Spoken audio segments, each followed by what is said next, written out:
اللہ سے ملاقات ہوئی ہے؟ رزق دیتا ہے کہ نہیں؟ زندگی دیتا ہے، ساری چیزیں دیتا ہے، تو ملاقات تو کوئی نہیں کرتا۔ تو اس لیے ہر چیز کو ٹھیک ہے، وہ جو جگہ جس جگہ پہ جو بات ہے اس کو وہاں رہنا چاہیے، لیکن یہ شکوک ہیں، ان سے باہر نکلیں، ان سے باہر آئیں۔ اولیاء اللہ کا جو فیضان ہے، ان کی جو محبت ہے، ان کے جو طریق، حضرت سلیمان بن بشار رحمت اللہ علیہ بزرگ گزرے ہیں، وہ کہتے ہیں میرے پاس، میں بڑا خوبصورت تھا جوانی میں، دین کی تھوڑی سی خدمت کرتا تھا، تو ایک عورت آ گئی۔ اس عورت نے میرے ساتھ کچھ مجھ سے مانگا، مطالبہ کیا، تو میں نے کہا کوئی بھکارن ہے۔ میں نے جب اس نے نقاب اوڑھا ہوا تھا، جب میں نے اس کی طرف پیسے دینے کے لیے، خیرات دینے کے لیے کوئی چیز بڑھائی، تو اس نے چہرے سے کپڑا ہٹایا۔ میں نے نظر جھکا لی، کہنے لگی سلیمان میرا رنگ روپ تو دیکھ، میں کتنی خوبصورت ہوں، میں تیری محبت میں گرفتار ہو گئی، خدا را میں اپنے آپ کو تیرے حوالے کرتی ہوں۔ آپ فرماتے ہیں جب اس کے نیت اور ارادے میں اور لفظوں میں میں نے فطور دیکھا، تو میں استغفر اللہ پڑھتا وہاں سے بھاگ گیا۔ اتنا دوڑا کہ میں بصرہ سے باہر نکل گیا، شہر سے ہی باہر آ گیا۔ عورت سے دوڑ رہا ہے، مرد، نوجوان، خوبصورت۔ فرماتے ہیں عشاء کی اذانیں ہو رہی تھی، نماز پڑھ کے میں مسجد میں سو گیا، تو مجھے حضرت یوسف علیہ السلام کا دیدار ہوا۔ جناب یوسف کہتے ہیں میں حضور کا غلام اور غلاموں کا غلام اور صدیوں بعد کا غلام، تو جناب یوسف علیہ السلام میری خواب میں آئے اور کہنے لگے اٹھ جوان، میرے سینے سے لگ، یار تو نے تو نبی پاک کا امتی ہو کے وہ کام کیا ہے جو میں نے نبی ہو کے کیا تھا۔ اب کام حضرت یوسف والا کیا تھا نا، تو صدیوں اور سالوں اور مہینوں کا فاصلہ بن سکا، تو وہ آ گئے۔ مسئلہ یہ ہے کہ شکوک و شبہات والی زندگی نقصان دیتی ہے۔ حضرت ہمارے سلسلہ مقدسہ میں ایک سلسلہ علویہ ہے جو اعلیٰ حضرت فاضل بریلوی کو حاصل تھا۔ شاہ عبدالعزیز صاحب محدث دہلوی رحمۃ اللہ تعالی علیہ نے بڑا لکھا مولا علی کی شان پہ، حضرت علی پہ کلام، ان کا ذکر، ان کے تذکرے اس قدر فنا ہو گئے کہ ہر وقت ذکر علی کرتے۔ فرماتے ہیں مجھے خواب میں حضرت علی کا دیدار ہوا، انہوں نے مجھے بیعت فرمایا اور مجھے اپنے سلسلہ مبارکہ میں اجازت دی۔ تو شاہ صاحب رحمت اللہ علیہ فرمایا کرتے تھے کہ میں نے وہ بہت کم لوگ ہیں جن کو پھر ان میں بیعت فرمایا جاتا ہے، تھوڑے چند لوگ، اور ان کو سلسلہ مبارکہ میں اس میں چند لوگ ہیں۔ اعلیٰ حضرت کے بعد شاہ رسول ہے، شاہ رسول کے بعد شاہ عبدالعزیز محدث دہلوی، وہ ڈائریکٹ مولا علی شیر خدا سے بیعت۔ تو مطلب یہ ہے کہ کام شکوک و شبہات سے نکلیں۔ قرآن نے کہا لا ریب فیہ، قرآن میں شک البتہ وَإِن كُنتُمْ فِي رَيْبٍ مِّمَّا نَزَّلْنَا عَلَىٰ عَبْدِنَا، بندے کچھ شک کرتے ہیں، اگر انہیں شک ہو تو وہ اس طرح کریں کہ فَأْتُوا بِسُورَةٍ مِّن مِّثْلِهِ، پھر اس کی مثل ایک صورت لے کے آئیں، اور وَادْعُوا شُهَدَاءَكُم مِّن دُونِ اللَّهِ إِن كُنتُمْ صَادِقِينَ، سارے بے شک اپنے حمایتی بلا لیں اگر وہ سچیں۔ شک والی دنیا سے باہر نکل آئیں، حقیقت والی دنیا کو قبول کریں۔ شکوک و شبہات کا ازالہ نہیں ہوتا، شک دوسرے شک کو جنم دیتا ہے، نقص دوسرے نقص کو جنم دیتا ہے، غلطی دوسری غلطی کو جنم دیتی ہے۔ اور انسان جب تک شکوک کی، میں نے آپ کو کہہ دیا کہ ہر گھر بس سکتا ہے، ہر گھر، ہر عورت کے صحیح ہونے کی امید ہوتی ہے، پر جس بی بی کو اپنے خاوند کے کردار پہ شک ہو وہ بی بی کبھی مطمئن نہیں ہوتی۔ ہر گھر بس جاتا ہے، لیکن جس خاوند کو اپنے بیوی کے کردار پہ شک ہو جائے اس کا کبھی اس کے ساتھ سلوک مخلصانہ۔ شکوک والی زندگی بیماروں کی زندگی ہے، شکوک والی زندگی بیماروں کی زندگی، کمزوروں کی زندگی، بزدلوں کی زندگی۔ اس لیے حقیقت والی چیز جب تک آپ کے پاس کوئی چیز کلیئر ہو کے نہیں آتی، شریعت اسلامیہ نے بہتان کی سزا رکھی ہے 80 کوڑے، پتہ ہے آپ کو؟ جس نے ایسے ہی بہتان لگا دیا، دلیل ہی کوئی نہیں، ایسے ہی کہہ دیا کہ جی وہ مجھے شک ہے جی انہوں نے ایسے کیا، فرمایا اسے کوڑے مارو۔ شک کی بنیاد پر بہتان ترازی کرتا ہے، کوڑے کی سزا رکھی، 80 کوڑے مارو اس ظالم۔ یہ شک کر رہا ہے اس کو جب اس کے پاس دلیل ہی کوئی نہیں۔ یہاں بڑے بندے ہیں بات کر دیتے ہیں، کہتے ہیں جی وہ ایسا ہوا ہوگا، میں نے ایسا دیکھا تھا، ہوگا، کیا تھا، ممکن ہے۔ تو یہ شکوک ہے۔ اس شکوک، یہ سامنے والے کا کچھ بھی نہیں بگڑتا، اس بیچارے کا کیا بگڑنا ہے؟ یاد رکھیں بڑی خوبصورت بات یہاں حضرت عبداللہ ابن مسعود کی، آپ فرمایا کرتے تھے جب کسی بندے پر بندے شک کرتے ہیں اور ناجائز شک کرتے ہیں، اللہ اس کی عزتوں میں اضافہ فرما دیتا ہے۔ اللہ اسے شانیں عطا کرتا ہے اپنی زندگی کو بیماریوں سے نکالنے. یہ روحانی بیماری ہے شک، اس سے باہر آنا. یہ ظلم ہے، اولیاء پہ بھی شک، صوفیاء پہ بھی شک، علماء پہ بھی شک، ہر بندے پہ شک، کوئی صحیح نہیں، سارے غلط، میں اکیلا صحیح. اس شک سے باہر آ جائیں. یہ نفسیاتی مریض بنا دے گا، بے سکون کرے گا، بے قرار کرے گا. اللہ تبارک و تعالیٰ نے نا ہمارے محبوب کریم علیہ السلام کو دنیا میں بھیجا تو فرمایا یا ایھا الناس قد جاءکم برہان من ربکم، اے لوگو تمہارے پاس تمہارے رب کی دلیل آ گئی. اللہ تبارک و تعالیٰ نے محبوب پاک علیہ السلام کو سراپا دلیل بنا کے بھیجا. باقی انبیاء کرام علیہم السلام کے پاس بھی اپنی نبوت کے دلائل کے طور پر بے شمار معجزات تھے، اور حضور کریم علیہ السلام کے تو پورے وجود کو ہی اللہ نے معجزہ بنایا. اور نبی پاک صلی اللہ تعالیٰ علیہ وآلہ وسلم کی نبوت کی دلیلیں، حضور کے رسالت کے مستحکم دلائل جگہ جگہ آپ کو ملیں گے. سب سے پہلی چیز تو یہ سمجھنے والی ہے کہ نبی پاک علیہ السلام نے جس چیز کو سب سے پہلے اپنی نبوت کی دلیل کے طور پر بیان فرمایا وہ حضور کا کردار ہے، سیرت ہے، عمل ہے، حضور کا لوگوں کے ساتھ رویہ ہے. نبی پاک علیہ السلام کی تبلیغ کے 3 دور ہیں. ایک تو حضور نے اپنے قول سے تبلیغ فرمائی، وہ 40 سال کی عمر سے محبوب نے اعلان فرمایا اور تبلیغ کی. اور ایک نبی پاک صلی اللہ تعالیٰ علیہ وسلم بالواسطہ حضور کی تبلیغ ہے جو آج تک جاری ہے. امت کے علماء، مشائخ، مبلغین حضور کے دین کو آگے پھیلا رہے ہیں، تو دراصل یہ بھی تبلیغ رسول پاک علیہ السلام ہی کی تبلیغ. اور ایک حضور کی تبلیغ کا دور ہے حضور کی پیدائش سے لے کر ولادت مبارکہ سے لے کر حضور علیہ السلام کے اعلان نبوت تک. اس دوران نبی پاک نے جو تبلیغ فرمائی ہے وہ اپنے کردار سے فرمائی. عرب کا وہ معاشرہ جو بڑا میلا کچیلا گدلا ہو چکا تھا، جس کے اندر سراسر مادہ پرستی کا زور تھا، جس کے اندر لوگ انسانوں کی خرید و فروخت کرتے تھے، جس کے اندر بیٹیوں کو زندہ دفن کر دیتے تھے، جس کے اندر جو آدمی جتنا زیادہ مضبوط ہوتا تھا اتنا زیادہ لٹیرا بن جاتا تھا، اس معاشرے کے اندر رسول کریم علیہ السلام نے 40 سال گزارے. اور اس طرح گزارے کہ جو بیگانے بھی تھے وہ بھی کہا کرتے تھے یہ صادق ہے، یہ امین ہے. اور جب حضور نے اعلان نبوت کیا تو فرمایا، یہ قرآن مجید کے لفظ ہیں، فرمایا فَقَدْ لَبِثْتُ فِيكُمْ عُمَرًا مِّن قَبْلِهِ أَفَلَا تَعْقِلُونَ، میں تمہارے بیچ عمر کا ایک حصہ گزار چکا ہوں، تمہیں عقل نہیں ہے، شعور نہیں ہے.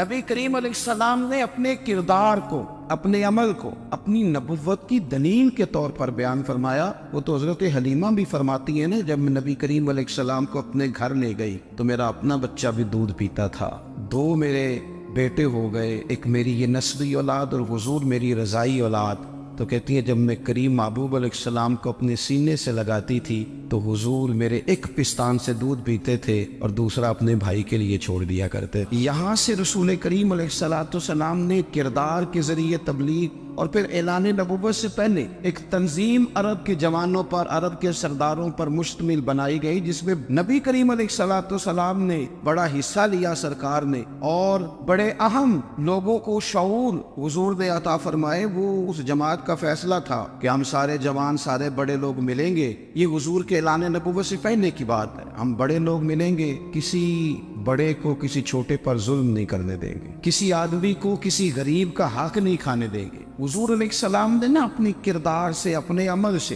اور آپ کا جو عمل ہوتا ہے نا وہ اصل ہوتا ہے. ایک ہوتا ہے آپ کوئی بات کرتے ہیں اور ایک ہوتا ہے کہ آپ کوئی عمل کرتے ہیں. آپ جب عمل کرتے ہیں تو عمل کے ذریعے بھی لوگوں تک بات پہنچتی ہے کہ دراصل آپ کا اٹھنا بیٹھنا چلنا پھرنا کیا ہے. میرے رسول کریم علیہ السلام کا اٹھنا بھی ایک نبی کا، بیٹھنا بھی ایک نبی کا، بات کرنا بھی ایک نبی کا، معاملات زندگی کرنا بھی ایک نبی کا، لین دین کرنا بھی ایک نبی کا. ایک شخص کہتے ہیں میں نے اعلان نبوت سے پہلے حضور علیہ السلام سے کوئی چیز خریدی تھی اور میں نے عرض کیا تھا آپ یہاں تشریف رکھے، میں پیسے لے کے آتا ہوں. میں 3 دن کے بعد آیا. دیکھو یہ بات کرنی کتنی آسان ہے، بولنی کتنی آسان ہے، پر 3 دن یہاں میرے بھائی کو کسی شخص کو 2 گھنٹے انتظار کرنا پڑ جائے تو لوگ کہتے ہیں الانتظار وشد من القتل، یہ تو قتل سے زیادہ تکلیف والا معاملہ ہے منتظر رہنا کسی کا.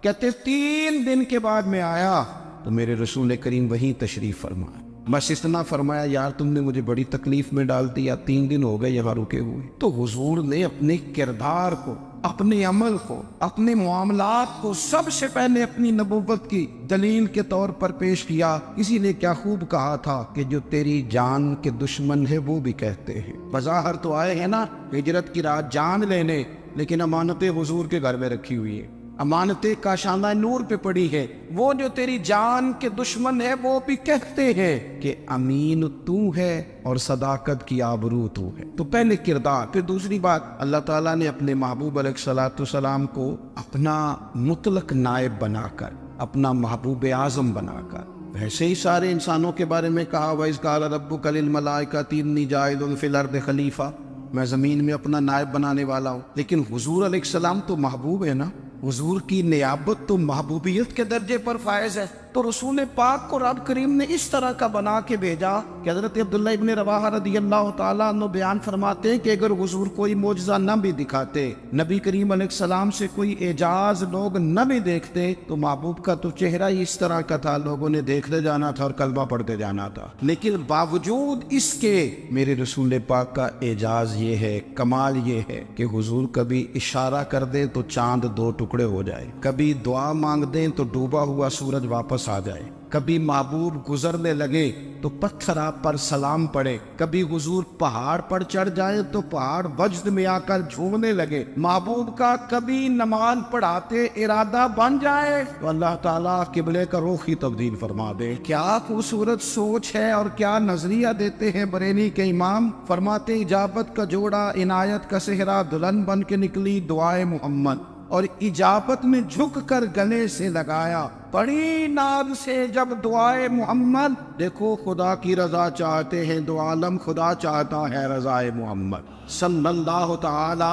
علیہ وسلم۔ اور ایک مقام پہ فرماتے ہیں نائب دست قدرت پہ لاکھوں سلام، نائب دست قدرت پہ لاکھوں سلام۔ تو اللہ تعالیٰ نے نبی پاک صلی اللہ تعالی وسلم کو جو اعجاز۔ پھر ایک اور بات، حضور امی ہے، دنیا میں آ کر محبوب نے کسی سے پڑھا ہی نہیں، میرے محبوب نے جتنا پڑھا ہے رب کریم سے ہی پڑھا ہے۔ الرحمن علم القرآن خلق الانسان، رحمان نے قرآن سکھایا پھر انسان بنایا۔ اللہ تبارک و تعالیٰ کی بارگاہ کرم سے حضور نے لیا، رسول کریم امی ہے، یہ بھی حضور کی نبوت پر ایک بڑی دلیل۔ دیکھو ایک ہوتا ہے کوئی آدمی بچپن سے کسی چیز سے شغف رکھے اور جب اس کی عمر بڑی ہو جائے تو کہتے ہیں اس کا تجربہ بڑا ہو گیا، یہ پہلے کچھ شعر کہتا تھا، کوئی ادبی جملہ کہتا تھا، تو اب اس کی یہ کام کرتے کرتے عمر بڑی ہو گئی ہے تو رسوخ حاصل ہو گیا۔ 40 سال کی عمر مبارک تک نبی کریم نے ایک شعر بھی نہیں کہا۔ حضور علیہ السلام نے کبھی کوئی ایسی بات، ویسے تو حضور کی ہر بات حکمت والی، لیکن جس کو عرب کے لوگ اپنے لہجے میں شاعری یا اپنے لہجے میں ادب کہتے تھے، وہ حضور نے بیان نہیں فرمایا۔ لیکن جب 40 سال کی عمر میں اعلان نبوت کیا تو پھر بڑے بڑے فصیح و بلیغ، بڑے بڑے سیانے، طفیل بن عمر کہتے ہیں کہ اس شخص کو بھی میں نے دیکھا جسے بڑا ناز تھا اپنی فصاحت اور بلاغت پر، اور جب وہ حضور کے پاس آیا اور اس نے آ کے کچھ باتیں کی تو محبوب خاموشی سے سنتے رہے، اور جب وہ چپ کر گیا تو میرے کریم نے صرف سورہ فاتحہ پڑھی۔ کبھی اٹھتا تھا، کبھی بیٹھتا تھا، کبھی غور کرتا تھا، کبھی دائیں جاتا تھا، کبھی بائیں جاتا تھا، پھر کہنے لگا بتاؤ نا کلام کس کا ہے؟ فرمایا اس رب کا، اس رب کا، اس رب کا جس کا میں رسول بن کے آیا ہوں۔ نبی کریم صلی اللہ تعالی علیہ وسلم امی ہے، لیکن حضور نے کائنات کے رازوں سے پردے ہٹا دیے، نبی کریم نے جینے کے سلیقے بتا دیے، حضور نے ہر شخص کو اس کے مقصد حیات سے آگاہ کر دیا۔ نبی کریم علیہ السلام نے وہ فلسفہ حیات بیان کیا کہ لوگوں کو صرف جینے میں مزہ نہیں آیا، مرنے میں بھی مزہ آنے لگا۔ لوگ آگے بڑھ بڑھ کے جانیں پیش کرنے لگے، اپنی اولادیں قربان کر، جو فلسفیوں سے کھل نہ سکا اور نکتہ بروں سے حل نہ ہوا، وہ راز ایک طیبہ والے نے بتلا دیا چند اشاروں میں۔ محبوب کریم امی ہیں، لیکن حضور نے اس طرح دنیا کو سکھایا، اس طرح دنیا کو پڑھایا، اس طرح حضور نے علم کے چراغ اور دیپ روشن کیے کہ قیامت تک جسے روشنی ملے گی نا، اسے صرف دروازہ مصطفیٰ سے ملے گی، اسے رسول کریم علیہ السلام کے سارے دولت سے ملے. کچھ لوگوں نے کہا کہ اپنے پاس سے آیات بنا کے لاتے. اپنے گھر میں بیٹھ کے دعوے کر لینا تو کوئی مشکل کام نہیں نہ ہوتا, سارے لوگ ہی کر لیتے. بلکہ وہ ہمارے ایک بزرگ کہا کرتے تھے, خیالی پلاؤ پکائیے کہ وہ کدے بھی کاٹ نہ پائیے. کیونکہ کون سا پیسوں کا ڈالنا ہے, وہ زیادہ ڈالیں آپ اور زیادہ ڈالیں. بہت سارے لوگ ہیں آج بھی, کچھ لبرل ہیں بیچارے, کچھ دین بیزار طبقہ ہے, وہ کہتے ہیں جناب ہمیں تو جدید باتیں بتائیں, ہمیں تو نئے اسلوب کے مطابق لے کے چلے, ہمیں تو او بھائی سن, میرے نبی پاک علیہ السلام نے فرمایا میرا قرآن کبھی پرانا نہیں ہو, اسے پڑھ کے دیکھ, اس کی جدت کا حسن دیکھ, یہ تو کھلا ہوا باغ ہے. تو ایک دفعہ اس کے قریب آئے گا تو خوشبو ملے گی, دوسری دفعہ آئے گا تو اس سے زیادہ تازی ملے گی. ایک دفعہ پھل کھائے گا تو مزیدار ہوگا, دوسرا کھائے گا ہو سکتا ہے شکل ملتی جلتی ہو لیکن ذائقہ بڑا نرالا ہوگا. تو تو صحیح نا. جب کچھ لوگوں نے کہا یہ خود سے بنا کے آیات لاتے ہیں تو فرمایا وَإِن كُنتُمْ فِي رَيْبٍ مِّمَّا نَزَّلْنَا عَلَىٰ عَبْدِنَا فَأْتُوا بِسُورَةٍ, اگر تمہیں کوئی شک ہے اس میں جو ہم نے اپنے بندہ خاص میں نازل کیا ہے تو تم بھی اس جیسی ایک آیت بنا کے لاؤ. اور چلو چیلنج کھلا دے دیا, فرما وَادْعُوا شُهَدَاءَكُم مِّن دُونِ اللَّهِ, اللہ اور اللہ والوں کو چھوڑ دو. تفسیری ترجمہ عرض کر رہا ہوں, یعنی صحابہ کو چھوڑ دو, حضور کے ماننے والوں کو چھوڑ دو, باقی ساری دنیا کے کافر اکٹھے ہو جاؤ, ایک آیت بس قرآن جیسی لے کے آؤ, ایک آیت لے کے آؤ. ان کنتم صادقین, اگر تم سچے ہو. جوانوں سنو, کہا ایک آیت, اور یہ چیلنج آج تک قرآن مجید کا موجود ہے, آج تک. وَإِن كُنتُمْ فِي رَيْبٍ مِّمَّا نَزَّلْنَا عَلَىٰ عَبْدِنَا فَأْتُوا بِسُورَةٍ مِّن مِّثْلِهِ, تم قرآن کے مقابلے کی ایک صورت لے کے آؤ اور سارے حمایتی اکٹھے کر لو اپنے. ان کنتم صادقین, اگر تم سچے ہو. جواب تو ادھر سے آنا تھا نا, لیکن کائنات کے رب نے جواب بھی خود دیا, فرمایا فَإِن لَّمْ تَفْعَلُوا وَلَن تَفْعَلُوا, اگر تم نہ لا سکے, اور فرمایا تم لا سکتے بھی نہیں, نہ خنجر اٹھے گا نہ تلوار تم سے, یہ بازو میرے آزمائے ہوئے. وَلَن تَفْعَلُوا, تم لا بھی نہیں سکتے. فَاتَّقُوا النَّارَ الَّتِي وَقُودُهَا النَّاسُ وَالْحِجَارَةُ, پھر اس آگ سے ڈر جاؤ جس کا ایندھن آدمی اور پتھر ہے. اُعِدَّتْ لِلْكَافِرِينَ, بنائی کافروں کے لیے, مومنوں کے لیے تو رب نے جنت بنائی ہے. اُعِدَّتْ لِلْكَافِرِينَ, یہ دوزخ اللہ نے کن کے لیے بنائی ہے؟ اُعِدَّتْ لِلْكَافِرِينَ کہتے ہیں کافر کے لیے بنایا. تو اللہ تبارک و تعالیٰ نے میرے رسول پاک صلی اللہ تعالیٰ علیہ وسلم کو وہ کتاب عطا فرمائی, اور پھر حضور کی فصاحت و بلاغت, معرفت. دیکھو ایک ہوتا ہے گھنٹوں باتیں کرنا, ایک ہوتا ہے کئی والیم پر مشتمل, کئی جلدوں پر مشتمل کتب کا لکھنا, اور ایک ہوتا ہے کسی بندے کا ایک بات کرنا اور سامنے والے کی طبیعت کو اتنا جگا دینا کہ اگلی بات فوراً ہی اس کی سمجھ میں آ جائے. اور حضور نہ کسی کی انا کو نہیں جگاتے. ہم بعض اوقات کسی سے خطاب کرتے ہیں, بات کرتے ہیں تو سامنے والے کی انا کو جگا دیتے ہیں, ٹھیس پہنچاتے ہیں, وہ کہتا چل کر تگڑا ہو جا میں بھی آیا. حضور انا نہیں جگاتے تھے, میرے نبی پاک ضمیر جگاتے تھے تاکہ وہ شخص فیض حاصل کر سکے, اسے کچھ ملے. نبی کریم کا جو انداز تکلم ہے وہ اس طرح کا ہوتا تھا کہ انسان خود بخود کھل اٹھتا تھا کہ مطلب یہ بات ہونے کیا لگی ہے, مطلب حضور کیا فرمانے لگے. نبی کریم صلی اللہ تعالی علیہ وسلم, ایک دن محبوب کریم نے صحابہ کے دیے حضور کی فصاحت و بلاغت دیکھے, فرمایا محبوب نے کتنا نادان ہے وہ شخص جو اپنے ماں باپ کو گالی دے. کھلی ہو گئی لوگوں کی آنکھیں, کان کھڑے ہو گئے کہ یا رسول اللہ کون ایسا بدبخت ہے جو ماں باپ کو گالی دے گا. اب جب سوالات ذہنی سطح پر پوری طور پر ابھر گئے نا, اب رسول کریم نے بات سمجھائی. یہ ہے فصاحت و بلاغت, تیرے آگے ہے یوں دبے نچے. فصحا عرب کے بڑے بڑے, کوئی جان منہ میں زبان نہیں بلکہ جسم میں جان نہیں. یا رسول اللہ کون ایسا نالائق ہے جو ماں باپ کو گالی دے. اب جب ذہنی سطح یہاں تک ابھر آئی تو اب حضور نے سمجھایا, اور میں جب تم کسی کے ماں باپ کو گالی دو گے نا تو وہ بھی تو جواب میں تمہارے ماں باپ کو دے گا نا. تو فی نفس ہی یہ تم نے خود ظلم کیا ہے اپنے ماں باپ. کیوں تم نے ایسا لہجہ اختیار کیا کہ جس سے سامنے والے کی انا جاگ جائے اور تمہارے مقابلے میں آ کر کے کھڑا ہو جائے؟ کیوں تم نے اس طرح کے انداز اختیار کیے کہ جس سے سامنے والا بھی سارے پنجے کھڑے کر کے باہر نکل آئے کہ آ جاؤ پھر میں بھی میدان میں حاضر ہوں. رسول کریم کی فصاحت بلاغت دیکھیں نا, حضور 2-4 جملوں میں ساری بات سمجھا جاتے. ایک حدیث پاک اگر ہماری سمجھ میں آ جائے, ایک روایت, نبی پاک صلی اللہ تعالی علیہ وسلم نے فرمایا خوبصورت مسلمان وہ ہے جو بے مقصد باتوں کو چھوڑ دے. لو اس سے پوری زندگی سجائی جا سکتی ہے ایک جملے سے. کوئی لمبی چوڑی باتوں میں جانے کی ضرورت نہیں. کہا خوبصورت مسلمان یہ ہے جو بے مقصد باتوں کو چھوڑ دے, لا یعنی باتوں کو کیا کہتے ہیں ہمارے دیہات کے لوگ جڑے پنڈ جانا نہیں وہ راہ پوچھنے دی، لیکن آج کل لوگ باز آندے یعنی جس بات کا بالکل تعلق نہیں نا وہ بات بھی کرتے جاتے، جس کا شعبہ ہی نہیں وہ بھی چھلانگ لگا کے اس میں آ جاتا ہے۔ ہم اپنا وقت ضائع کرتے، اپنی صلاحیتیں ضائع کرتے، اپنا نقصان کرتے، ہم اپنا کام صحیح کر کے نہیں کرتے اور دوسری ساری دنیا کو ٹھیک کرنا چاہتے ہیں۔ وہ بھائی آپ جس جگہ جس شعبے سے تعلق رکھتے ہیں آپ اپنے معاملات میں مضبوطی پیدا کریں۔ حضور نے اپنی فصاحت کے ساتھ بلاغت کے ساتھ لوگوں کو قائل کیا، اور قرآن مجید کی تاثیر کا یہ اثر میرے کریم رسول نے دکھایا کہ رات کو جب حضور بیٹھ کے قرآن پاک پڑھتے تھے نا، جب یاسین والے نبی خود یاسین کی تلاوت کریں، جب طٰہٰ والے محبوب خود طٰہٰ کی تلاوت کریں، غور کرو نا جب مدثر والے محبوب خود ان جملوں کو ادا کریں، یعنی جن کی